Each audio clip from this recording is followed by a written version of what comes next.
Hey everyone, this is my Autobomber Lightning Conduit build, and it's the build I've played the longest this league.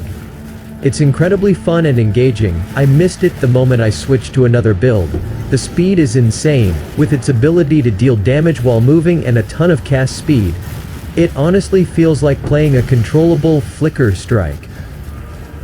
This build is a bit more complex and different from my other builds, so I'll explain it in as much detail as possible. The core mechanic revolves around a loop of spells using Heartbound loop. Heartbound loop deals physical damage to us every time one of our minions dies or expires. We use that self-inflicted physical damage to summon more minions, which keeps the loop going. These spells then trigger our main damage skill, Lightning Conduit, which is socketed in Kitava's Thirst. It may sound simple, but to make this build work, there are a lot of precise factors to manage, like skill duration, mana management, cast speed, physical damage mitigation, and more. So if you want this build to function properly, be sure to watch each part of the guide closely.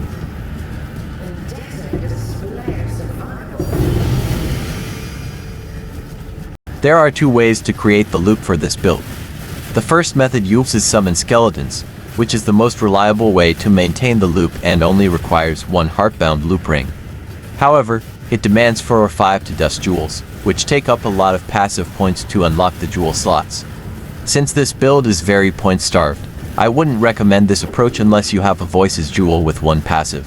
Instead, I use the second method, which relies on Raise Zombie of falling for minion deaths and summon Raging Spirit SRS to maintain the loop. This method requires 2 Heartbound loop rings and linking SRS with less duration and Swift Affliction support Gimps. Unlike the first method, this setup doesn't require restarting the loop when going through doors or dealing with temporal bubble monsters. The downside of this loop is that it doesn't always fully synchronize when starting, about 20% of the time. You'll notice this when you don't consistently have 2 zombies up. To fix this, you can remove one Heartbound loop ring, wait for all the spirits to die, and then restart the loop. Alternatively, you can keep playing, as the loop will still sustain itself and often fully synchronize on its own once you take damage from enemies.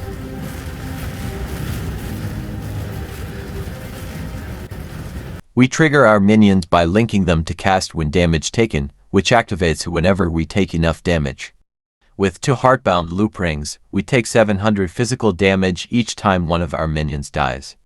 A level 1 cast when damage taken with 20% quality requires at least 476 damage taken to trigger, so we can have a maximum of 32% raw physical damage reduction. We get physical damage mitigation from sources like Fortify, SAP, and the Pantheon system.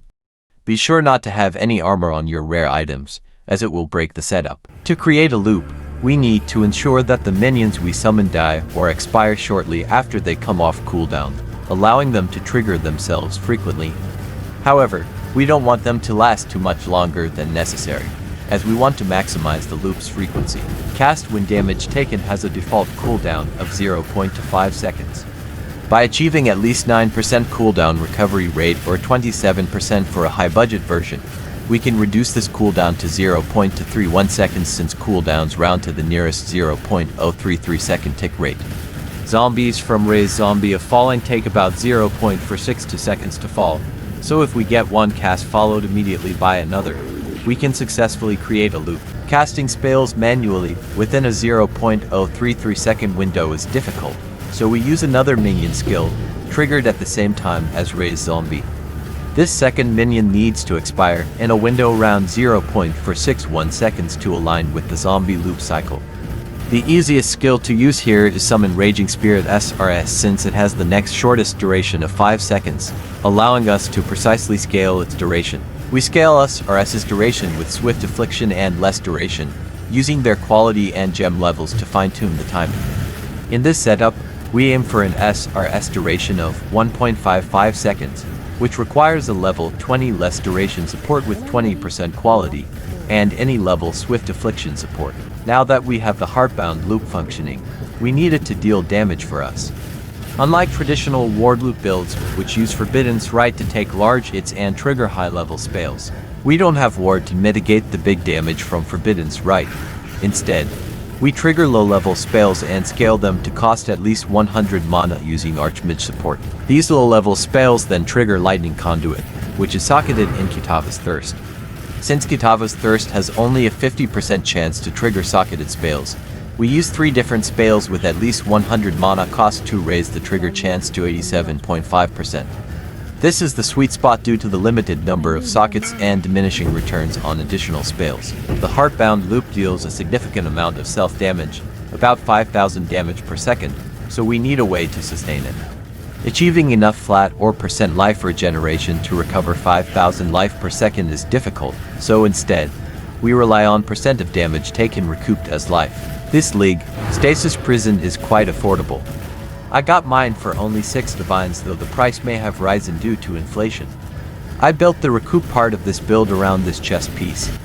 If Stasis Prison becomes too expensive next league, I'll modify the build accordingly. But for now, with this body armor and a few recoup nodes from the passive tree, we can easily sustain both the loop and Righteous Fire. We also spend a lot of mana triggering all the spells in the loop. Fortunately, the self-damage we take allows us to use percent of damage taken recouped as mana, which we get from the Mana Mastery, Anointing Battle Rouse, and a Watcher's Eye. I recommend getting at least 39% mana recouped to ensure you don't skip spellcasts. To optimize mana management, you should aim to get the mana cost of your spells linked to Archmage just over 100. An easy way to adjust this is by fine-tuning the level of clarity, as its mana reservation scales with the gem level. Now let's talk about our main damage skill, Lightning Conduit. It's a powerful skill that targets enemies in an area around the player, dependent on how. Thanks to the Heart of Destruction ascendancy, our Lightning Conduit has enough AU to clear entire screens. If you prefer off-screen clearing, you can even allocate the enigmatic reach wheel for extra AU range. So, the skill has excellent clear speed, but how does it fare with only a 4-link? This is where Lightning Conduit shines. It has a very high damage ceiling because it deals 24% more damage per 5% shock effect. You can scale this interaction further with gem quality. With enough investment, as you can see here, it's possible to reach 600% more damage for Lightning Conduit. However, Lightning Conduit has its drawbacks. The first involves shock effect scaling, which I'll cover later. The second issue is cast speed. The skill has the line, this spell's cast time is added to its cooldown if triggered, and since we trigger Lightning Conduit through Kitava's Thirst, this becomes crucial. Kitava's Thirst have a 0.1 second cooldown, while those triggered by cast when damage taken have a 0.25 second cooldown.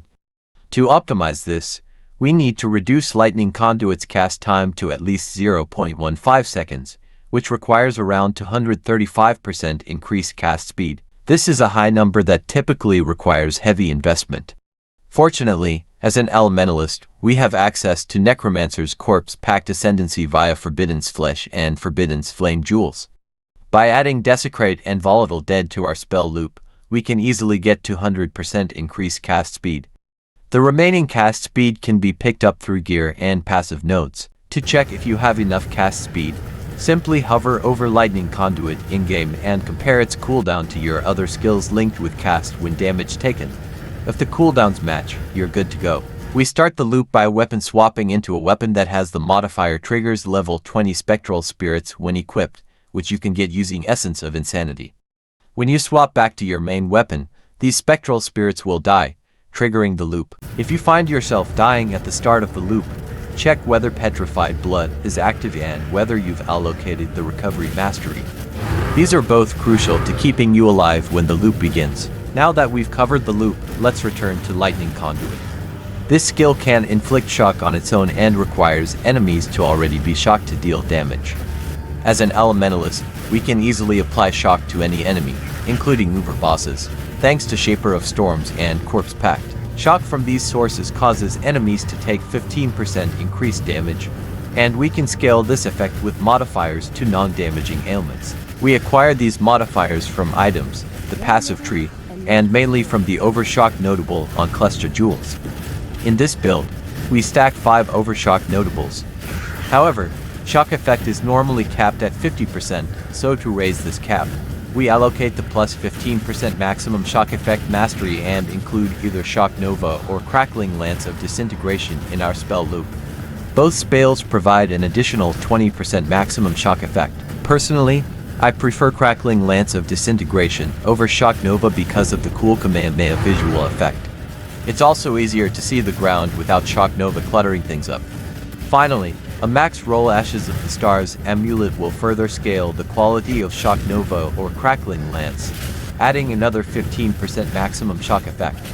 This brings us to a total of 100% maximum shock effect, resulting in massive damage output. Besides shock effect and cast speed, we scale damage in several other ways, the first being critical strikes. We gain a lot of critical strike chance and multiplier from the passive tree, but the most important source is Brittle Ground. We use boots with the implicit modifier to drop Brittle Ground while moving. The base effect of Brittle Ground is 2% increased base critical strike chance, and this effect can be further scaled with increased effect of non-damaging ailments, which we have in abundance. In the end, we get over 4% base critical strike chance from Brittle Ground, helping us cap our crit chance. However, to constantly apply this effect, we need to stay close to enemies, as Brittle Ground is applied every few seconds, which can be risky. This is why Leap Slam is the best movement skill for this build. Unlike other blink skills like Frost Blink, which only leaves brittle ground at the start and end points, Leap Slam creates a trail of brittle ground along the path. This allows you to safely leap over enemies' heads, applying brittle ground for a more defensive playstyle. Another key damage scaling mechanic is reducing enemies' lightning resistance. We significantly lower their resistance through lightning exposure, which we get from the corrosive elements Notable and the Mastermind of Discord Ascendancy. On top of that, Elemental Weakness Curse and Scorch from the Animate Guardian's Legacy of Fury boots can further reduce enemies' resistance into negative values, massively boosting our damage. Lastly, let's talk about the equipment boosts. For non-Mage Blood versions, we use Cane of Kulamik. If you have Mage Blood, though, the Annihilating Light is the best option, as it triples your elemental damage. However, the Annihilating Light makes it difficult to cap resistances without Mage Blood.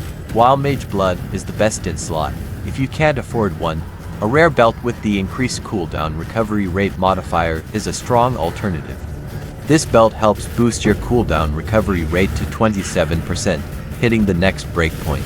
Comparatively, the Mage Blood version only provides 9% cooldown recovery, meaning the non-Mage Blood version triggers Lightning Conduit about 16% faster.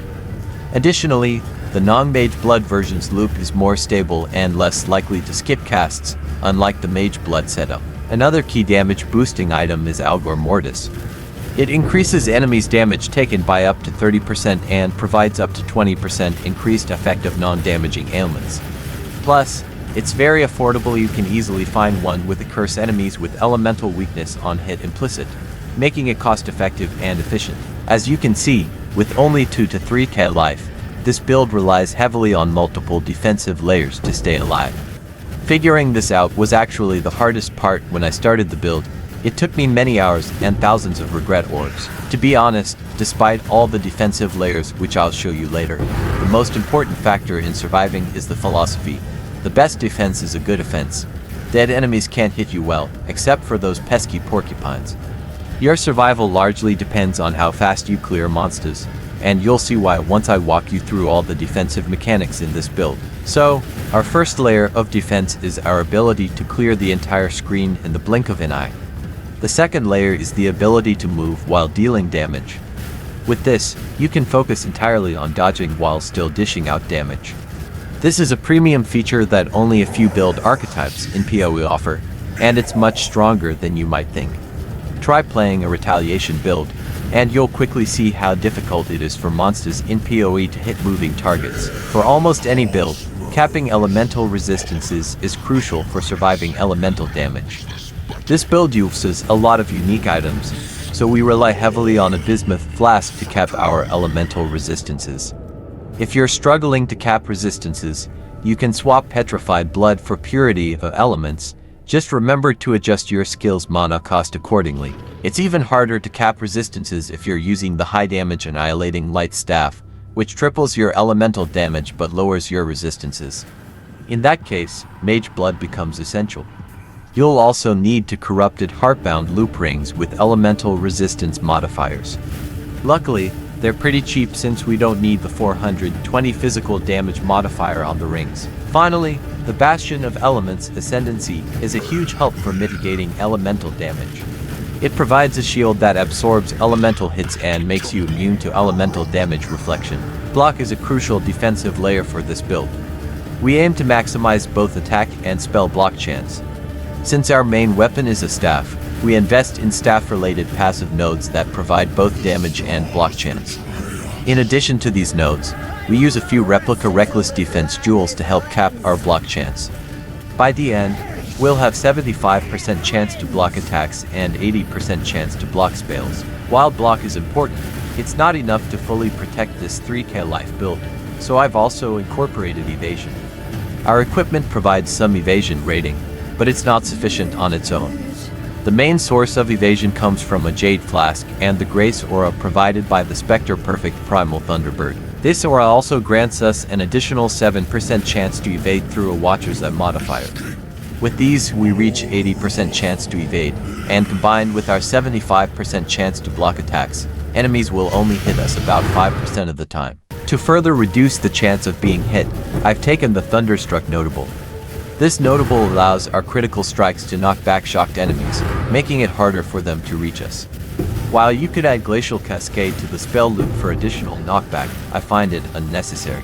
In addition, thanks to Corpse Pact and our high increased effect of non-damaging ailments, we can chill enemies, reducing their action speed by 21%. Combined with knockback, this makes it even more difficult for enemies to hit our character. With all the defensive layers I've mentioned, you'll rarely get hit in a map. But what happens if you do? If it's elemental damage, Bastion of Elements has you covered. However, physical damage is the real threat to this character, given our low HP and lack of armor. To mitigate physical damage, we have several layers of protection. Fortify from the Animate Guardian, which reduces damage taken by 10%.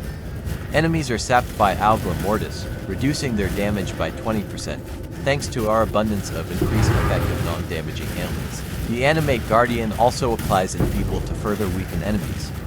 We get additional physical damage reduction from the Pantheon system and finally the Progenesis Flask. For chaos damage and damage overtime mitigation, we primarily rely on the Progenesis Flask for chaos resistance.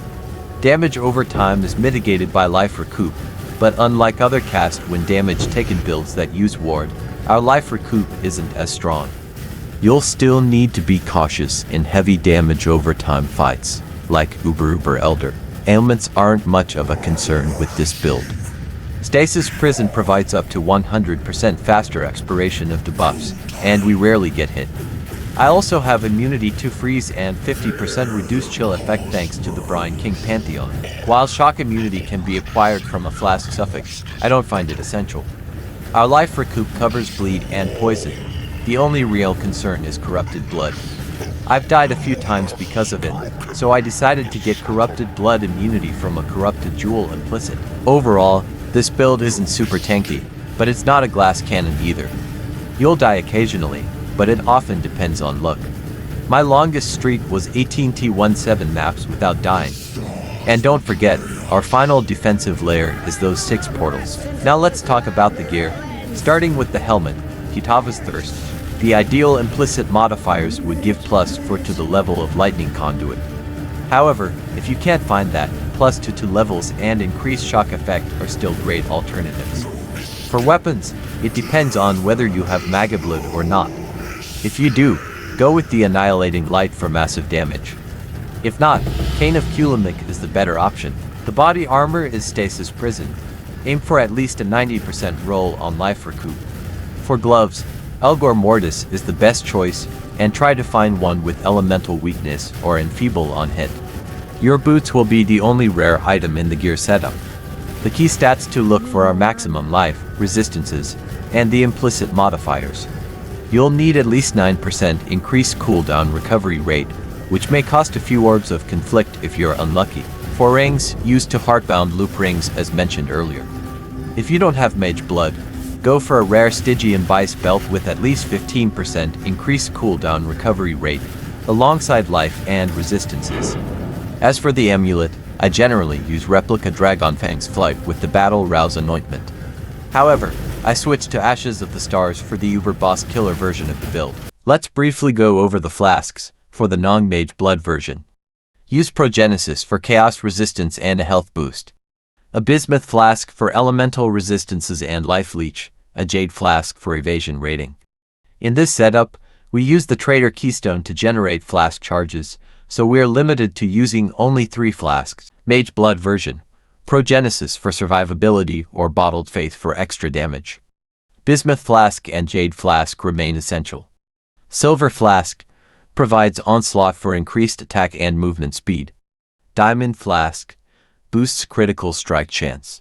If you'd prefer more movement speed, you can swap the Diamond Flask for a Quicksilver Flask, though movement skills should already provide enough speed. Let's review my passive tree and jewel setup. As you can see, I've allocated a significant number of points into staff block nodes for increased defensive capabilities. A large portion of my damage comes from cluster jewels, which are crucial for scaling and utility. Here's a breakdown of the key jewels and their functions. 5 Overshock to enhance shock effect for increased damage output. Stormrider generates power charges consistently. Corrosive Elements applies lightning exposure, reducing enemy resistances. Blessed Rebirth keeps our zombies and raging spirits alive longer. Life from Death provides healing for Animate Guardian and Spectres. Now, onto my other jewels. Watcher's Eye grants mana recoup and a chance to evade, boosting survivability. 3 Replica Reckless Defense increases block chance, key for defense. The Red Nightmare positioned in this area to further boost attack block chance. I also use Tattoo of the Ingamahu Firewalker in this area to provide additional block chance and fire resistance. Let's go over my gem setup in more detail. For the main skill in my helmet, Lightning Conduit is linked with Awakened Elemental Focus, increased critical damage, and Awakened Lightning Penetration. You can substitute increased critical damage with Awakened Empower or Empower level for a small damage boost, but the difference is minor. I was too lazy to change the socket color too. For my minions, Animate Guardian and Raise Spectre are linked to Meat Shield and Empower to increase their survivability. It's essential to have Raise Spectre at level 25 or higher to be able to summon 3 Spectres. In my body armor, I have Summon Raging Spirit and Desecrate, which are linked with a level 1 cast when damage taken, level 20 less duration with 20% quality, Swift Affliction, and Spell Cascade. Spell Cascade is particularly important for maximizing Corpse Pact. On my weapon, I have another 6-link setup consisting of Crackling Lance of Disintegration, Raise Zombie, Volatile Dead, and Creeping Frost, all linked with level 1 cast when damage taken and Archmage support. Lastly, I use a few utility skills unlinked. Clarity is included, and you will need to adjust its level to achieve the desired mana cost for skills linked with Archmage. I also run Righteous Fire for more damage, though you can swap it for Sigil of Power if you prefer a more defensive option. For movement, I use Leap Slam, which can be replaced by Frost Blink for faster mobility. However, if you opt for Frost Blink, be cautious when applying Brittle Ground. You really need to level this character using a different build and then switch to this setup once you've gathered all the key items and reached at least level 95. The higher your level, the better, as this build is heavily point-starved and requires a lot of passive skill points to truly come online. In this section, I'll go over the content this build struggles with. Starting with T17 Sanctuary, the boss in this map has abilities that seem to bypass block, which results in my character dying whenever she touches me. The same issue occurs with T17 Katarina, where you'll need to carefully dodge the final mini-boss's projectiles to survive. Certain map mods can also break this build, particularly those that reduce block chance, reduce defenses, or hinder recovery. Additionally, you should avoid these specific map mods. Area has patches of Awakener's Desolation. Area contains runes of the Searing Exarch. Players and their minions deal no damage for 3 out of every 10 seconds. Be cautious of monsters with the Soul Eater modifier in juice maps. If you can't kill them quickly, it's best to run away, as they will quickly become extremely strong due to our looping minions. Certain challenging strategies, like farming T17 Titanic Exile, are doable but come with the risk of frequent deaths. Some rogue exiles in this content have abilities that bypass both block and evasion. I haven't attempted Titanic Blight yet because I don't have the Blight enchantment on my rings. Lastly, Uber Cyrus and Uber Maven are very difficult for me.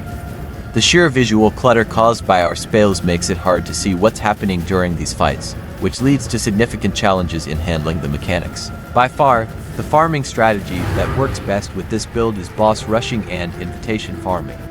I personally farmed my mage blood using this approach. I suspect this build would also perform well in Sanctum farming, but since I don't enjoy Sanctum, I haven't tried it myself. This build uses Animate Guardian and Spectres, and some of you might wonder about their survivability, especially since it can be frustrating when they constantly die. Don't worry, in this build your minions are very durable and rarely die before you do. They have a huge health pool and regenerate a significant amount of life per second thanks to the life from death notable. Approximately 4.3 zombies and 4.3 raging spirits die every second, which translates to over 34% life recovery per second for your minions. In fact, my Animate Guardian has only died once in a T17 map. Here's the gear setup for the Animate Guardian. If you can't afford Kingmaker, you can substitute it with Dying Breath. The rest of the gear is quite cheap, making it accessible for most players. We use 3 spectres, and although Perfect Spirit Fortune is a bit expensive, they are incredibly tanky. On the other hand, my Perfect Pain Artist has died a few times, but they are very cheap to replace, so it's not much of a concern. I think that's everything for this build. I already have quite a few ideas for my next one, but it's hard to decide. I'm considering an aura stacking build or maybe another Autobomber build. If you have any questions or feedback, feel free to leave them in the comments, and I'll do my best to respond. If you enjoyed the video, please don't forget to like and subscribe. Thanks for watching.